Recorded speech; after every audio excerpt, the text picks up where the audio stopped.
우리 찬송 한 잔 드리겠습니다. 보혈을 지나 찬양 드리겠습니다. 보혈을 지나 하나님 품으로.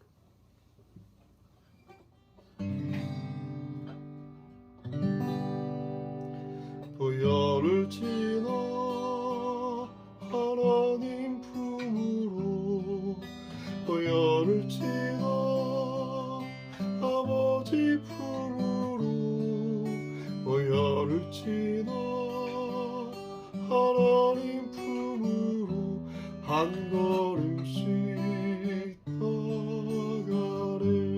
보혈을 지나, 보혈을 지나 하나님 품으로, 보혈을 지나 아버지 품으로, 보혈을 지나 하나님 품으로 한 걸음씩 나가래.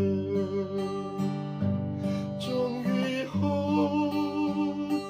주 보혈이 내 영을 새롭게 하시네. 존귀한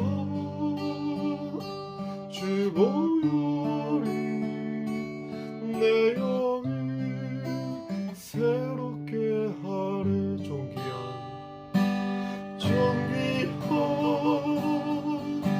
주 보혈이 내 영을 새롭게 하시네. 존귀한 주 보혈이 내 영을 새롭게 하네.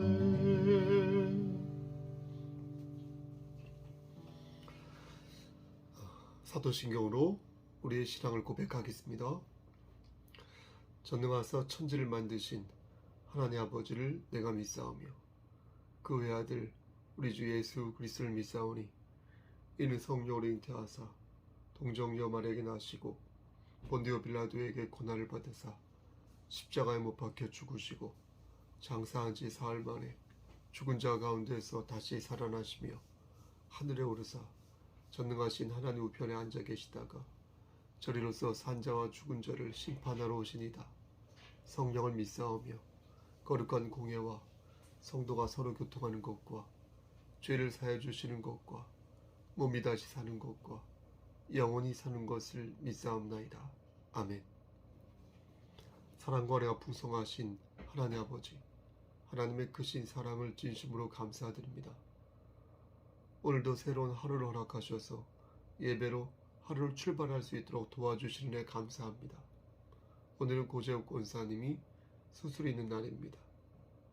하나님께서 함께 하셔서 무사히 잘 수술될 수 있도록, 수술할 수 있도록 하나님께서 은혜를 베풀어 주시옵소서.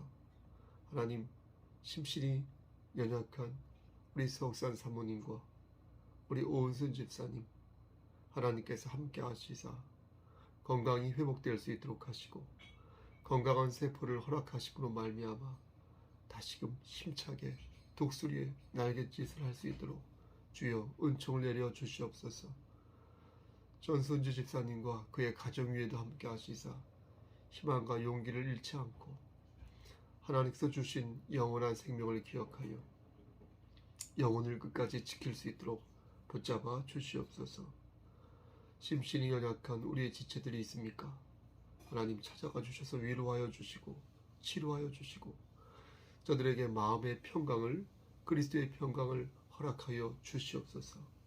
모든 말씀 예수 그리스도인 받들어 감사하며 기도드렸사옵나이다. 아멘. 하나님 말씀 보겠습니다. 하나님 말씀 창세기 37장 18절부터 22절 말씀입니다.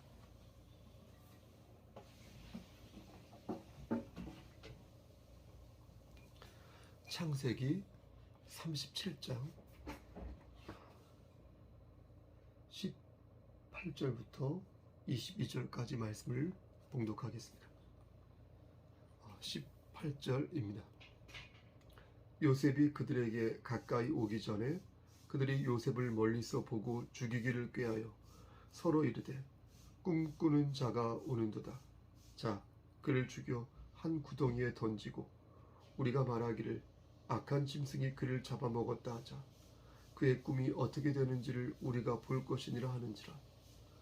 루벤이 듣고 요셉을 그들의 손에서 구원하려 하여 이르되 우리가 그의 생명은 해치지 말자. 루벤이 또 그들에게 이르되 피를 흘리지 말라. 그를 광야 그 구덩이에 던지고 손을 그에게 대지 말라 하니 이는 그가 요셉을 그들의 손에서 구출하여 그의 아버지에게로 돌려보내려 함이었더라. 아멘. 하나님, 이 말씀을 들어 사용하여 주시옵소서. 예수님의 이름으로 기도합니다. 아멘. 수요 예배를 마치고 밥을 먹은 후에 잠시 쉬었다가 말씀을 다시 손질하여서 이렇게 자리에 앉게 되었습니다. 원래는 새벽에 일어나야 되는데 그래서 말씀을 녹음하였는데 오늘은 지금이 11시 50분인데 좀 앞당겨서 미리 영상을 찍고 조금 편안하게 잠을 잘 계획입니다. 이해해 주시고요. 역시 새벽에 일어나서 저 말씀 들으니까 함께 예배 드리는 것이라고 생각해 주셨으면 좋겠습니다. 말씀으로 은혜 받으시기를 소원합니다. 오늘 본문에 나오는 요셉 있지 않습니까? 요셉은 참 스펙타클한 삶을 살았다고 생각합니다.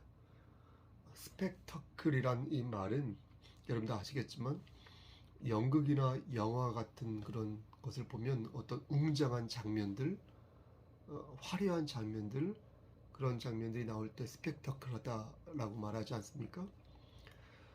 그런데 그 뜻 말고 또 다른 뜻이 하나 더 있는데 그것은 어떤 모습이 기억에 남을 정도로 확 꽂힐 때, 머리에 확 꽂힐 때 스펙타클하다 이렇게 말을 합니다. 저는 요셉의 삶이 그렇다고 생각합니다. 그의 삶은 질풍노도와 같았습니다. 그와 맞서는 사람들과 끊임없이 싸웠고요. 그러면서 그의 믿음의 분량이 키워졌고요. 그러면서 하나님의 아름다운 도구가 되었습니다. 그렇죠? 그가 그렇게 산 데에는 그의 태생도 한 몫을 하였다고 생각을 합니다. 요셉의 어머니는 누구였습니까? 라헬이었습니다. 라헬은 야곱이 정말로 사랑했던 여자였습니다. 그렇죠? 하지만 야곱은 라반에게 속아 레아를 먼저, 라헬의 언니죠, 레아를 먼저 아내로 맞이하게 됩니다. 그리고 그 뒤에 정말로 사랑했던 그 라헬을 아내로 맞아서 그 아들을 낳았는데요. 그 아들이 바로 누구입니까? 요셉인 것입니다. 그러다 보니까 요셉 위로는 이미 10명의 형들이 있었고요. 요셉은 그런 형들의 알력과 견제, 그런 알력과 견제를 견뎌내어야 하는 어떤 태생적인 구조적 한계 혹은 어려움이 있었던 것입니다. 요셉이 형제들에 의해 애굽으로 팔려간 것도 매우 스펙터클하다 하겠습니다. 37장 말씀을 읽어보면 요셉은 극적으로 목숨을 건지게 됩니다. 부친 야곱의 총애로 형들의 시기를 받는 것도 살얼음을 걷는 듯한 그런 인생이었지만 애굽으로 팔려간 상황은 아시다시피 더 극적이어서 마치 드라마 한 편을 보는 듯한 그런 느낌이 드는 것입니다. 죽기 직전에 장남 루벤이 요셉을 구덩이에서 이렇게 건져서 목숨을 보존케 한 것도 매우 스펙타클하고요. 또 구덩이에 빠졌을 때 마침 구덩이 안에 물이 없었던 것도 매우 극적이라 하겠습니다. 미디안 상인들에게 은 20에 팔려간 것도 여러분 참 극적이지 않습니까? 기구하지 않습니까? 그런 모습 하나하나가 마치 사진처럼 뇌리에 박히는 것입니다. 애굽의 시위대장 보디발의 집에서 보디발 아내에게 유혹을 받는 장면도요 매우 스펙터클하다 하겠습니다. 결국 요셉은 옥에 갇히게 되지만 하나님께서 함께 하셨고요. 떡 굽는 관원장과 술을 빚는 그 관원장의 꿈을 해몽하는데 그런 기회를 얻게 되어서 바로의 꿈까지 해몽하는 데까지 나아가게 됩니다. 그리고 마침내 요셉은 애굽의 무엇이 됩니까? 총리가 되죠. 그래서 애굽의 총리로 발탁이 되어서 하나님의 큰 도구가 됩니다. 우리는 요셉의 인생을 보면서 우리도 그런 그와 비슷한 롤러코스터 같은 그런 삶을 살고 있지 않나라고 생각하게 되는 것입니다. 그러면서 요셉처럼 우리도 이렇게 성숙해지고 하나님의 도구로 사용되어지기를 내심 바라는 것입니다. 하지만 우리는 요셉에 관한 그 말씀을 읽을 때마다 그의 삶을 곁가지로 생각해야 되겠습니다. 왜냐하면 그가 어떻게 살아왔는지, 그래서 그가 어떤 고통을 받고 어떤 희망을 가졌으며 그래서 어떻게 죽었는지는 사실 중요하지 않기 때문입니다. 중요한 것은 무엇이냐면 요셉이라는 사람의 인생이 아니라 요셉을 심어 놓으신 하나님의 뜻이 되겠습니다. 그러므로 우리는 요셉의 삶 자체에 주목하기보다 그의 삶을 통해 보이시고자 했던 하나님의 섭리에 우리는 주목해야 할 것입니다. 요셉을 통하여 보이시고자 했던 하나님의 섭리는 지금 우리에게도 똑같이 적용되는 말씀이 되겠습니다. 요셉은 꿈을 꾸는 자였습니다. 여기서 말하는 꿈은 우리가 이게 무의식에 의해서 프로이트가 그런 말했던 그 무의식에 의해서 꾸어지는 꿈이 아니라 하나님께서 주시는 계시로서의 꿈을 말하는 것입니다. 요셉은 그런 특별한 꿈을 꾸었고 37장 말씀을 찬찬히 읽어보면 형제들도 그런 신통방통한 그런 일을 어느 정도 인정하고 있었음을 알 수 있습니다. 만약 어느 정도 염두에 두지 않았다면 요셉이 꿈 얘기를 했을 때 형제들은 그냥 비웃고 넘어갔을 것인데 8절 말씀을 보면 네가 참으로 우리를 다스리게 되겠느냐라고 말을 하며 화를 내는 것으로 보아 어느 정도 요셉의 꿈에 대해서 좀 신경을 쓰고 있었던 것을 알 수 있습니다. 그러니까 의식을 하고 있었던 것이죠. 요셉이 꾼 꿈의 내용은 이러합니다. 7절 말씀에 우리가 밭에서 곡식 단을 묶더니 내 단은 일어서고 요셉의 단은 일어서고 당신들의 단은 내 단을 둘러서서 절하더이다. 그리고 두 번째 꿈에는 아버지가 등장하는데요. 9절 말씀에 요셉이 다시 꿈을 꾸고 그의 형들에게 말하여 이르되 내가 또 꿈을 꾼즉 해와 달과 11별이 내게 절하더이다. 여기서 말하는 해는 누굴 말하는 거겠습니까? 아버지를 말하는 것이고 달은 어머니를 말하는 것이며 11별은 자신의 형제를 가리키는 것입니다. 그런데 이들이 모두 자신에게 어떻게 하고 있습니까? 절을 하였다는 것입니다. 이것만 봐도 대충 어떤 내용인지를 알 수 있습니다. 그러니까 상대 입장에서 상당히 기분이 안 좋은 꿈이 맞습니다. 그런데 앞의 꿈은 아버지가 등장하지 않았는데 뒤의 꿈은 아버지 야곱이 등장한 것입니다.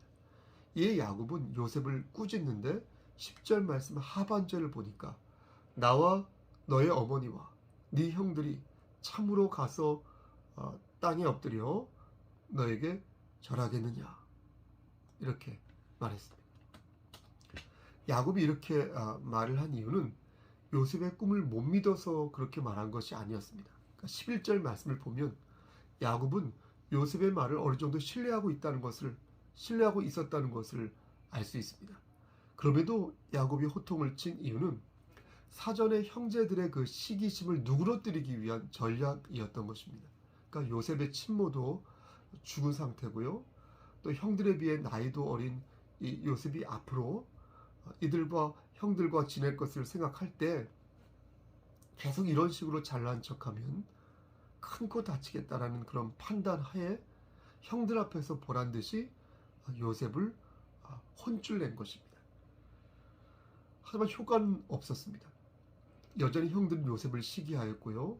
야곱 역시 요셉을 대하는 특별한 감정을 감추지 못했습니다. 이런 것을 보면 당시 요셉은 꿈을 꾸기는 하였지만 인격적으로는 별로였다. 하나님의 계획을 받드는 데 있어서 성숙한 인격이 아니었다는 것을 알 수 있습니다. 그리고 요셉의 형들 역시 너그러운 마음으로 요셉을 대한 것이 아니라 자신들의 욕망과 증오심으로 동생 요셉을 대하였다는 사실을 알 수 있습니다. 이 장면은 하나님의 계획을 이해하는 데 있어서 우리의 믿음이 어떠해야 하는지를 여실히 보여주는 대목입니다. 여러분 생각해 보십시오. 요셉은 꿈을 믿었습니다. 그렇죠? 하지만 그는 하나님의 뜻보다는 자기가 어떻게 잘 나가게 될 것인지, 자기가 어떤 멋진 존재로 이렇게 등극할 것인지 거기에만 관심을 가졌습니다. 이것은 성숙한 그리스도인의 모습이 아닌 것입니다. 성숙한 그리스도인은 하나님의 계획을 먼저 생각합니다. 하나님께서 내리시는 섭리를 기대합니다. 하지만 요셉은 그렇지 않았습니다. 그의 나이가 17살이니까 아직 경험도 부족하고 인격적으로도 미성숙한 것은 맞지만 이제 그는 그래서 단단한 믿음을 하사받기 위해 연달의 길을 걸어야 했던 것입니다. 그럼 형제들이 믿었던 꿈은 어땠을까요? 요셉의 믿음이 미성숙한 믿음이었다면 형제들의 믿음은 간교한 믿음이었습니다. 엄밀히 말할 때 간교한 믿음은 믿음이 아닐 것입니다. 그렇죠? 그들의 마음은 사특한 것으로 가득 차 있었습니다. 아무리 동생 요셉이 마음에 들지 않는다고 해도 형제를 죽이겠다고 생각하는 것은 그 자체가 완악한 것 아니겠습니까? 그런데 그들의 지난 행적을 살펴보면 그들이 얼마나 완악한 사람이었는지를 알 수 있다는 것입니다. 그것은 일종의 완악함의 계보 같은 것이었습니다. 요셉의 아버지 야곱 있죠? 이 야곱은 거짓말에 능통한 사람이었습니다. 창세기 27장 19절 이하의 말씀을 보면 아버지 이삭을 속이고 장자권을 수여받는 그런 장면이 나오는데요. 야곱은 대범하게도 아버지 이삭을 향하여서 이렇게 말을 합니다. 나는 아버지의 맏아들 에서로서이다.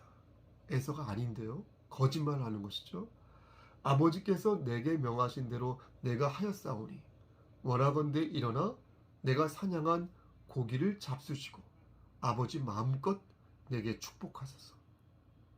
아버지 면전에 아버지가 눈이 안 보인다고 해서 아버지 면전에 대고 이렇게 거짓말을 한 것입니다. 이렇게 어떻게 이렇게 아버지를 속일 생각을 할 수 있을까? 저는 엄두가 나지 않는데요. 야곱은 생각만 한 게 아니라 능수능란하게 거짓말을 하였습니다. 저는 이러한 기만과 사악함이 그의 아들들에게도 이어졌다라고 생각합니다. 그래서 요셉을 구덩이에 빠뜨렸을 때도 태연자약하게 음식을 먹을 수 있지 않았겠습니까? 어떻게 이럴 수 있겠습니까? 어떻게 동생을 구덩이에 빠뜨린 채 밥을 먹을 생각을 하였겠습니까? 죄에도 계보가 있다는 것입니다. 죄에도 계보가 있다는 것은 동일한 환경에서 비슷한 삶을 살게 된다는 것입니다. 그럴 확률이 높다는 것입니다. 아담과 하와로 인해 들어온 그런 원죄는 죄의 환경을 만들었고요. 그의 후손들은 그런 환경의 영향을 받아서 죄의 계보를 계속해서 이어간 것입니다. 그렇게 야곱의 간사함이 그러한 간사한 환경을 만들어냈고 그의 아들에게 그래서 이어졌고 그의 자식에게 이어졌고 그러다 보니 맏아들 루벤은 어떻게 했습니까? 아버지의 첫 빌하와 동침을 하는 근친상간의 죄까지 범한 것 아니겠습니까? 야곱의 아들들이 얼마나 사악한지 보여주는 대표적인 말씀이 있습니다. 창세기 34장 13절 이하의 말씀을 보면 하몰의 아들 세겜이 야곱의 딸 디나를 성폭행하는 그런 사건이 나옵니다. 오빠들은 자신의 누이가 성폭행을 당했다는 사실을 듣고 얘기를 듣고 분노하는데 그럴 수 있죠. 분노하죠. 근데 여기서도 저들의 간교함이 나타난다는 것입니다. 저들은 직접 싸우면 이길 수 없다고 생각한 것입니다. 그 오빠들이. 그래서 간교함을 드러내는데요. 하몰의 남자들에게 정말로 디나를 사랑하였기에 예? 다시요. 하몰의 남자들에게 모두 할례를 하면 이 결혼을 허락하겠다라고 말을 합니다. 그런데 하몰의 아들 세겜이 정말로 디나를 사랑하였기에 실제 할례를 받습니다. 그리고 그들의 말을 들어 세겜의 모든 남자들이 할례를 받습니다. 할례를 단행합니다. 그런데 간교하게도 창세기 34장 25절 말씀을 보면 제3일에 아직 그들이 아파할 때 할례를 받았으니까요. 야곱의 두 아들 디나의 오라버니 시므온과 레위가 각기 칼을 가지고 가서 몰래 그 성읍을 기습하여 그 모든 남자를 죽입니다. 어떻게 이럴 수 있을까요? 이건 역시 야곱의 아들들이 얼마나 간교하고 사악하였는지 얼마나 거짓을 일삼아왔는지 단번에 알 수 있는 대목이라 하겠습니다.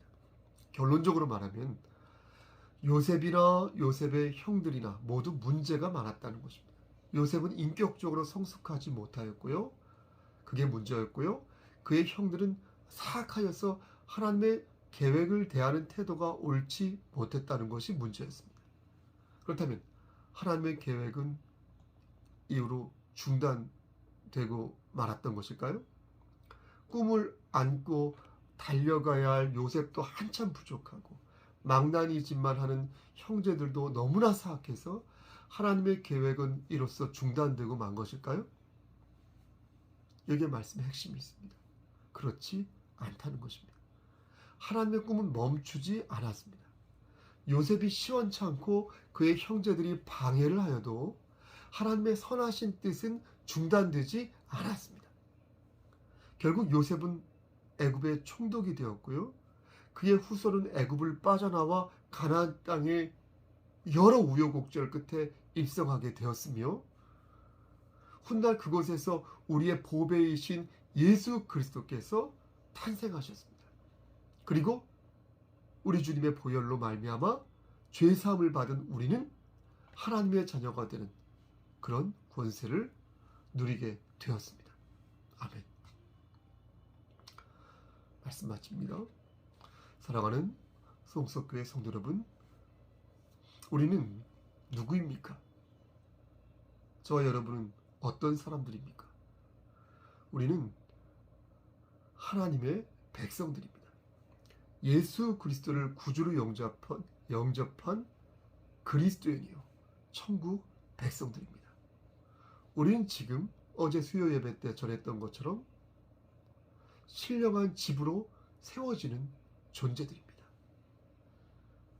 물론 성숙하지 못할 때가 많이 있습니다. 가끔은 우욱하고 치 올라올 때가 있습니다. 너무나 화가 나서 견딜 수 없을 때가 있습니다. 내가 왜 이렇게 살아야 하나 가슴을 치고 싶을 때가 있습니다. 의지가 박약하여 넘어지고 또 쓰러지고 쓰러지고 또 넘어질 때가 있습니다. 하지만 그렇다고 해도 여러분, 우리가 하늘의 백성인 것은 달라지지 않습니다. 여러분, 그러므로 힘들고 지칠 때 오늘 말씀을 기억하시길 바랍니다. 어떤 것으로도 무너지지 않는 하나님의 섭리와 우리를 향하신 신실한 언약을 믿고 의지하시기를 바랍니다. 우리의 생사복을 주관하시는 여호와 하나님을 우리 함께 신뢰합시다. 하나님의 섭리와 계획을 우리 함께 믿으시고 하나님의 권능을 끝까지 의지하는 우리 성석 지체들이 됩시다. 그러한 마음으로 오늘도 힘차게 하루를 살아가는 여러분 되시기를 주 예수 그리스도의 이름 받들어 간절히 축원합니다. 아멘. 이제는 우리를 죄에서 구속하여 주신 우리 구주 예수 그리스도의 은혜와 아버지 하나님의 만극하신 그 사랑하심과 성령 하나님의 교통하시고 인도하시는 모든 역사하심이 우리를 향하신 하나님의 섭리와 신실하신 언약을 신뢰하며 오늘도 주 안에서 승리하며 나가길 소원하는 여기 모인 성도, 그들의 가정, 이 제단과 이 나라 위에 하나님의 사랑하심이 세세토록 함께 계실지어다. 아멘.